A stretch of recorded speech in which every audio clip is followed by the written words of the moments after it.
Hello guys, welcome back to my channel Pilot Nakal FPV. Oke, ini ada Protek 25, Protek 35, Jumper T Pro plus modul ILRS di belakang remote. Oke, jadi ini pesanan dari Om Edi yang ada di Padang. Jauh guys, jadi ngiler nih nasi Padang. Oke, Om Edi. Jadi kemarin Om Edi kirim ini nih, Jumper T Pro. Ya, sudah ada modul ILRS juga. Plus, ini dia. Jadi kalau kalian main digital, Google guys, Gagelnya hanya merek DJI. Ada sih Sharkbite atau apa ya, cuman gak ada yang jual dan juga apa ya, peminatnya sedikit ya. Oke, jadi yang populer ya kalau pakai mau main FPV digital, beli ini guys, harganya hampir 9 juta. Oke, ini Om Edi peletakan pasangin micro SD saya dulu ya. Nah, ini sudah kepasang, karena kok gak ada micro SD nya nggak bisa ngerekam. Piye cara ngerekamnya? Oke, jadi Protek 25, Protek 35. Ini ada masalah. Jadi sebelum masalah Protek ini, waktu peletakan terima, peletakan cek, itu gimbal kanannya trouble, jadi telat. Disuruh kiri, ini di monitornya pelan misalnya. Bentar nyalain. Welcome to OpenTX. Engine off, angle mode. Oke, jadi disuruh kiri, tek, ya, itu pergerakannya pelan. Nah, akhirnya peletakan bilang ke Om Edi, Om, ini gimbal kanan bermasalah. Oh iya, kemarin saya nggak cek gini ya, akhirnya digantilah gimbal baru ya, yang sebelah kanan. Oke, itu di remote. Bentar, ini pakai dulu guys. Nggak punya meja guys, punyanya kursi. Oke, ini kok banyak nyamuk ya. Woi. Oke, jadi Protek 25 ini pertama baru sempat sekali aja ya buat konten. Jadi teman-teman nih yang mau terjun ke dunia FPV digital, yang pasti ngincernya yang bening-bening kan. Protek 25 itu hanya punya 2 watt di FC, hanya punya 2 kamar, satu kamar dipakai receiver, satu kamar lagi dipakai sama air unit dari FPV digital ini sendiri ya. Jadi si Protek 25 tidak bisa dipasangin GPS, oke? Jadi ini Protek 25 dengan pakai receiver ILRS ya, ini bukan Jumper R1V2 ya antenanya, mirip sih, sama persis ya. Cuman ini RX-nya pakai ILRS 2,4 GHz ya. Oke, ini Protek 25. Keren guys, kameranya polar nih. Nah, cakep. Jadi hasilnya mantul. Bening. Untuk baterai pakai 4S 800 mAh ya, 65C, ini merek Dinoji dengan konektor XT30. Oke, ini Protek 25, nanti protokol terbangin yang pertama kali. Yang terakhir nanti protokol terbangin si Protek 35. Oke, ngomong-ngomong Protek 35. Nah, Protek 35 ini kemarin ada trouble. Nah, trouble-nya pertama, receiver ya, ini kamarnya banyak guys, ini wardnya banyak ya. Protokol taruh receiver itu di ward yang harusnya untuk posisi receiver ya. Kenyataannya nggak kebaca, di FC nggak terbaca. Protokol coba nih pasangin TBS, kebaca. Sonto loh ini emang si iFlat Protek ini ya. Sekarang sih kayaknya si iFlat ini musuhan nih sama ILRS. Nggak tahu bener atau enggak. Kenyataannya begitu. Jadi posisi receiver protokol pindah itu kamarnya kayaknya ada 7 ya ini. Ini kamarnya ada 7 guys. Jadi posisi wardnya ada 7, banyak banget ya Protek 35. That's why makanya kenapa si Protek 35 bisa dipasangin GPS. Oke. Jadi receiver nggak kebaca di ward yang sudah disediakan, maksudnya di apa ya, buku diagramnya. Tapi protokol pindah akhirnya kebaca. Nah, itu masalah pertama. Masalah kedua, air unit ini ya, OSD dari FC nggak tampil di Google ya. Jadi OSD dari FC itu nggak tampil di Google, mulai dari voltase baterai, mode terbang, dan GPS juga nggak muncul, semua nggak muncul. Oke, jadi protokol tanya sama Om Arif Abdillah ya, itu pernah nggak dapat masalah gini? Sering Om ya, bisa jadi FC-nya, alamak FC-nya mati, ternyata bukan FC-nya. Protokol coba tanya Om Arif, misal dipindah ward gimana nih? Jadi dari pabrikan itu sudah dipakein soket ya. Jadi dari air unit dia masuk ke soket itu posisi di RX2 TX2. Jadi OSD dari FC itu tidak tampil di air unit, nggak tampil di Google. Oke, buset basah keringetan nih. Maaf Om, nanti saya bersihin. Nah, akhirnya posisi RX2 TX2 dipindah masuk ke, kalau nggak salah ini di mana ya? Oh ya, R4 T4. Bingung kan? Jadi pokoknya ini betul-betul harus memutar otak. Jadi buat teman-teman yang langsung beli Protek 35 dan dapat kendala sama seperti protokol, memang kalian harus berputar-putar ya di sekitar ward itu. Kalau receiver ILRS nggak kebaca, kalian harus pindah ward. Terus kalau OSD nggak tampil di Gagal DJI, itu kalian harus pindah kamar lagi. Oke, intinya seperti itu. Dan ini sama guys, kameranya pakai polar ya. Jadi untuk tambahan dari pilot nakal ini pasang GPS, setting juga, terus pasang ini receiver ILRS ya. Jadi kemarin dari Omedi itu receivernya cuma satu, pilot nakal beli lagi yang sama ya, pasang di Protect 25. Jadi Protect 25, Protect 35 diborong semua sama Omedi. Nah pertanyaannya teman-teman pasti bingung, lu Om kok bisa ya drone digital pakai remote-nya si Jumper T Pro? Apapun drone kalian itu bisa connect ke macam-macam remote, tergantung. Kalau dia receiver ILRS, ini remote Jumper T Pro JP 4-in-1 internalnya, itu kalian harus pakai modul eksternal di belakang remote yaitu ILRS. Om pakai yang bagusan Om, pakai Slim Pro bisa. Oke, jadi intinya seperti itu. Jadi kalau kalian masih belum paham ya harus banyak-banyak ini ya nonton penjelasan-penjelasan untuk di dunia drone FPV. Oke, dan ini pertama udah setting remote-nya juga. Jadi hanya satu profil ya, Om Edi. Ini ngapain kok reset ya? Sebentar. Jadi masuk ke sini. Nah, ini cuma ada satu profil namanya Protect ILRS. Ini dipakai untuk Protect 35, dipakai juga untuk Protect 25. Dan Om Edi minta dibuatin konten, pertama bilang ya kalau sempat Om ya, ini pertama sempetin buatin konten. Jadi fungsi untuk switch yang pertama settingkan di remote ini, yang sini itu engine on. Di sini ada 3 posisi Om. Ya, jadi tengah kosong nih. Nah, jadi sebelum nyalakan remote, posisi switch harus di atas semua. Kalau ini momentary switch ya, jadi dia balik lagi, ini nggak kepake. Ini pakai sih, ini buat beeper. Nyamuknya. Oke, ini buat beeper, ini buat mode terbang. Acro. Nah, yang paling bawah GPS rescue. Jadi tengah angle. Nah, ini buat pemula biasanya kendalanya, ntar pertama matiin. Sticknya begini. Ya nggak nyadar sih ya. Terus nyalain remote. Matikan dulu. Nah, ini kan throttle warning. Di otak-atik nih sama baru. Udah aman. Nah, terus waktu habis colok baterai, nggak sengaja nih kesenggol dikit tek gini ya. Terus drone udah nyala, mau di arming, nggak bisa. Karena posisi switch yang kiri harus di posisi titik 0, paling bawah. Keangkat sedikit aja, 1%, drone nggak bakal mau arming.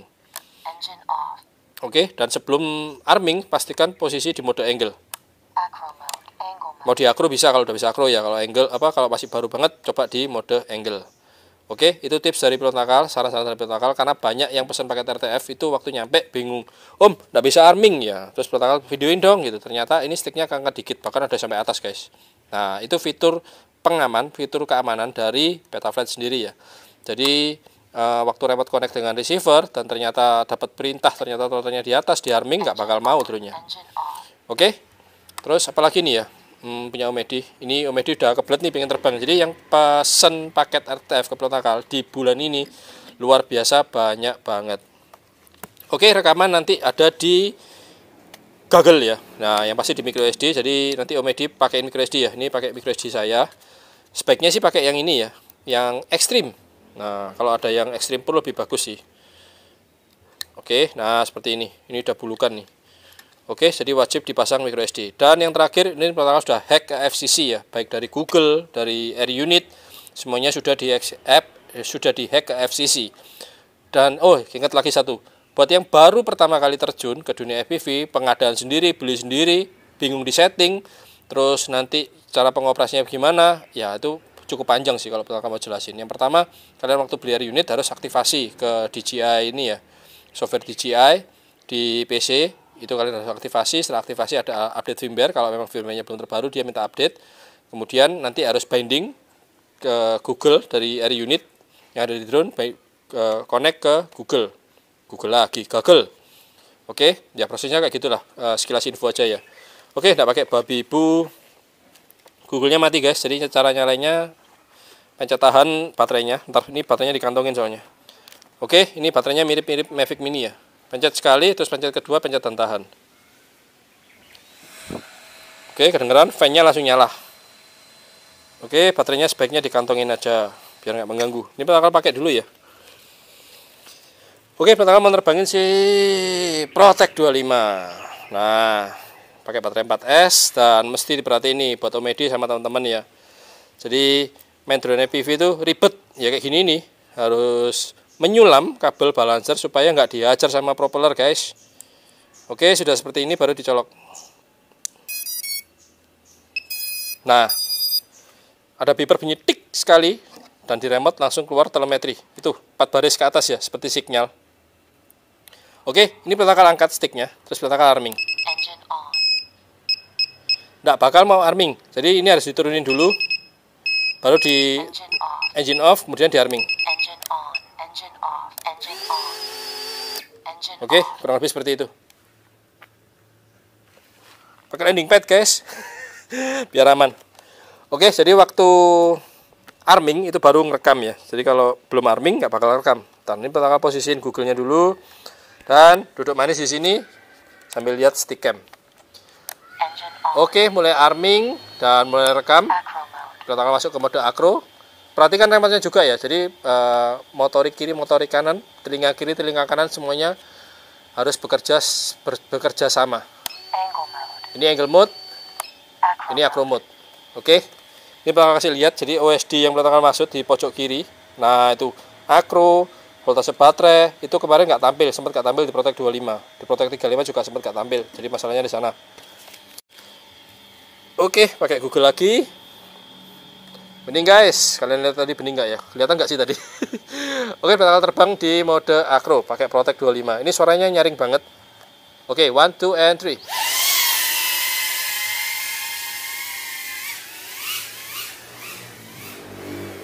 Pusing ya.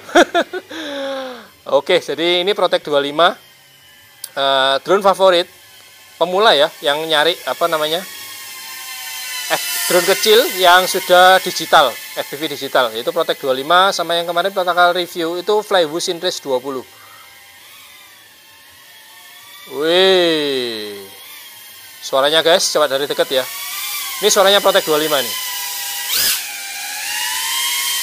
Kencang ya suaranya ya. Suaranya guys, sadis. Jadi apa yang teman-teman lihat di layar monitor handphone kalian atau PC kalian, itu apa yang pilot akan lihat juga di Google.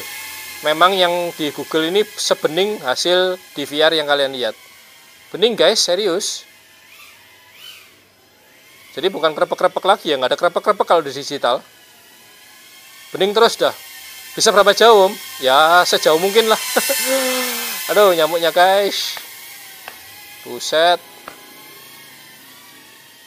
Oke, jadi ini adalah FPV digital dengan armada iFlight Protect 25. Dia ukurannya 2,5 in ya guys. Kalau Protect 35 dari angkanya kelihatan sih 3,5 in sama 2,5 in. Wanginya.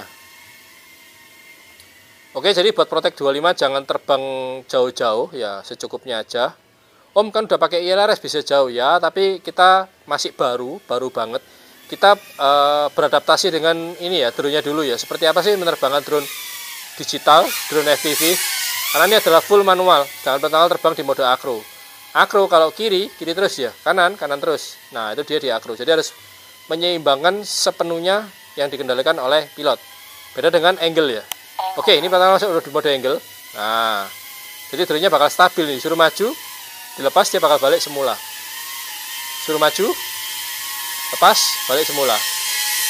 Oke, gas pun juga. Jadi di drone FPV itu sepenuhnya dikontrol oleh pilot. Oke, pertama kembali ke akro. Kalau udah biasa di akro, ya nggak mau kembali ke angle guys.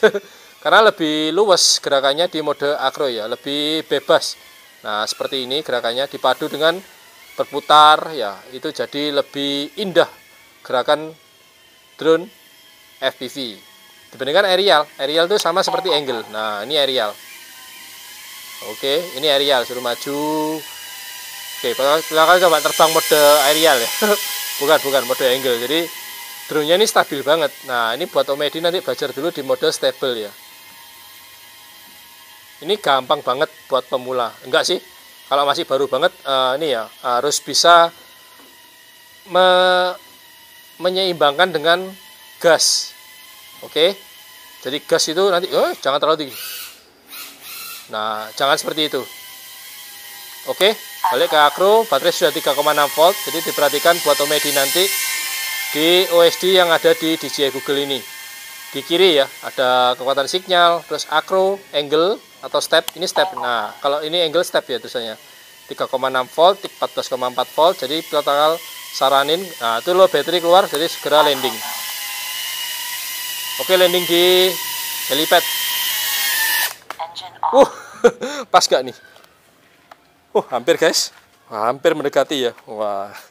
Oke, jadi ini mesti diperhatiin ya Om Edi. Nah, itu. Nah, OSD yang di paling kiri. Penting banget, jangan sampai over ini ya. Kelewat batas. Jadi sudah ada keterangan low battery masih tetap terbang, nanti bakal rusak di baterainya. Karena beda banget sama drone aerial. Jadi drone aerial itu memang sudah smart battery ya, sedangkan ini belum guys. Ini belum ada fitur smart battery. Oke, Protect 25. Kalau udah kelar, langsung dicabut. Jadi waktu dicolok baterai, jangan terlalu lama, posisi nggak terbang ya. Karena air unit, ya atau VTX digital, sama halnya dengan VTX analog, FPV analog ya, itu semuanya panas. Jadi semua komponen elektronik yang memancarkan sinyal video, waktu dia aktif, itu bakalan panas banget. Oke, ini Protect 25 dan Google masih menyala. Jadi waktu di disarming, si rekaman bakalan stop. Waktu arming, rekaman bakalan jalan. Oke, ini pertama sekarang coba si Protect 35.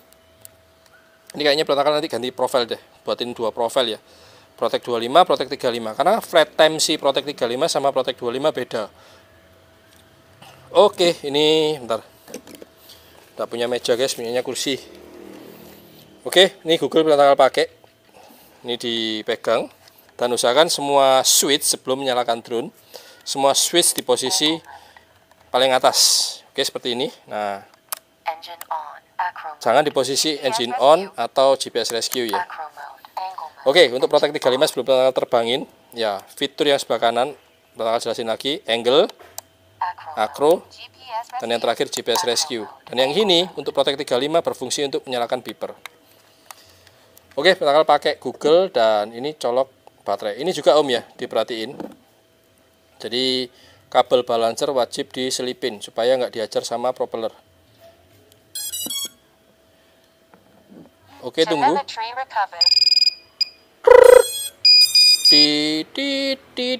Tiga kali terakhir tandanya semua komponen di drone sudah berfungsi dengan normal dan siap untuk take off.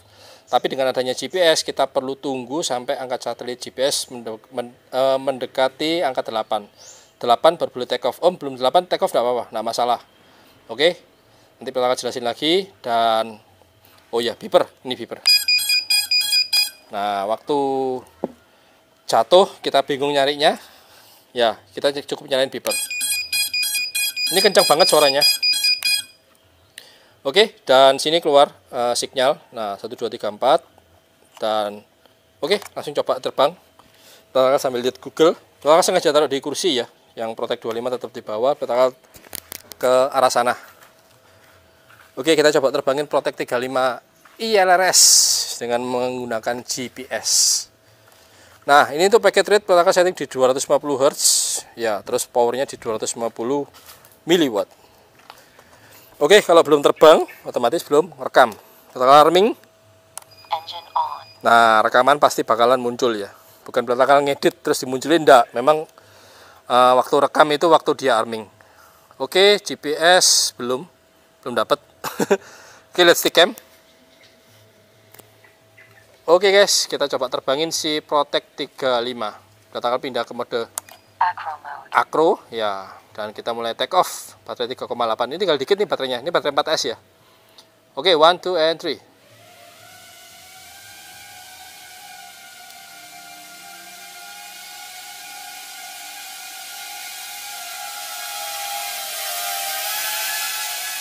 Oke, jadi waktu Om Edi nyoba terbang, ya itu di atas 100 meter baru bisa GPS rescue ya Om Edi. Sebelum mendekati angka 100 meter jangan di GPS rescue, nanti drone-nya langsung auto cut off. Oke, ini GPS masih 14. Ini ngaco nih kadang si di digital ini ya. Jadi nggak sebenarnya angka satelit GPS 14 nih. Karena speed speed belum keluar, altitude belum keluar, home distance juga belum keluar. Oke, ke pohon sini 100 meteran nih. Jangan jauh-jauh ya. Karena pelita takal bukan terbang di lahan luas, pelita takal terbang di pemukiman. Jadi nggak direkomendasikan sih. Kalau nanti ada kejadian apa-apa, itu berakibat fatal guys. Buat rumahnya orang genteng pasti rusak ya. Karena drone ini cukup besar dan cukup berat.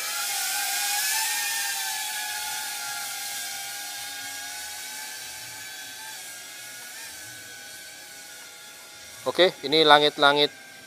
Wih, itu gunung guys. Ini langit di sore hari di Kota Madiun. Buset, tinggi banget. Ya enggak sih, ini cuma 20 meteran ya. Tapi di Google pelita takal lihat itu altitude belum keluar, home distance belum keluar, GPS juga belum dapat. Jadi buat Omedi, pesan dari pelita takal, waktu terbang jauh lebih dari 500 meter ya, terus bingung arah pulang, aktifin aja Om yang switch setelah air mode ini ya. Nanti drone-nya bakal auto pulang, auto balik, putar balik terus pulang dia. Oh, baterainya guys. Oke, jadi pelita nggak bisa lama-lama nih. Oh, anginnya juga kenceng.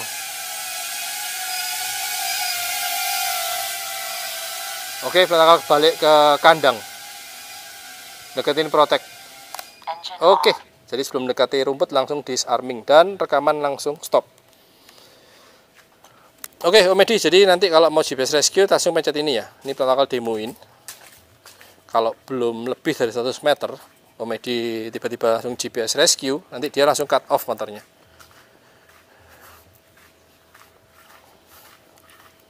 Oke, ini si Protect 35.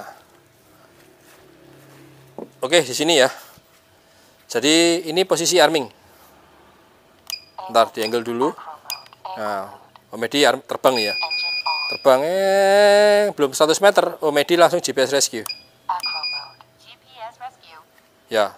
Jadi auto cut off motornya. Cuman kalau dia lebih dari 100 meter, drone ini berfungsi untuk GPS rescue. Coba lagi ya sekali. Ini arming, terus Omedi terbang. 200 meter, Omedi GPS rescue. Nanti drone ini bakal langsung putar balik dan langsung balik ke home point. Tapi kalau belum 100 meter, di jarak 60 meter, Omedi pencet GPS rescue, gak sengaja nih ya. Bakal terjun bebas nih drone. Oke, ini apa fitur GPS yang memang harus dimengerti ya oleh pilot newbie. Karena pelita takal kemarin si Pak Haji itu ya, maunya GPS rescue, tapi waktu di udara bukan pencet GPS rescue, tapi yang dipencet malah engine off, jadi drone-nya terjun bebas. Makanya di sini pelita takal fungsikan hanya 2 switch saja, ya jadi cukup gampang untuk ngapalin. Yang ini untuk nyalakan motor, matikan motor, yang ini mode terbang ya, yang paling atas angle, acro, dan yang terakhir GPS rescue. Makanya di remote pelita takal kasih sound supaya pilotnya betul-betul ini ya peka ya. Karena untuk memperhatikan OSD sekaligus di remote, itu remote cukup membantu sih.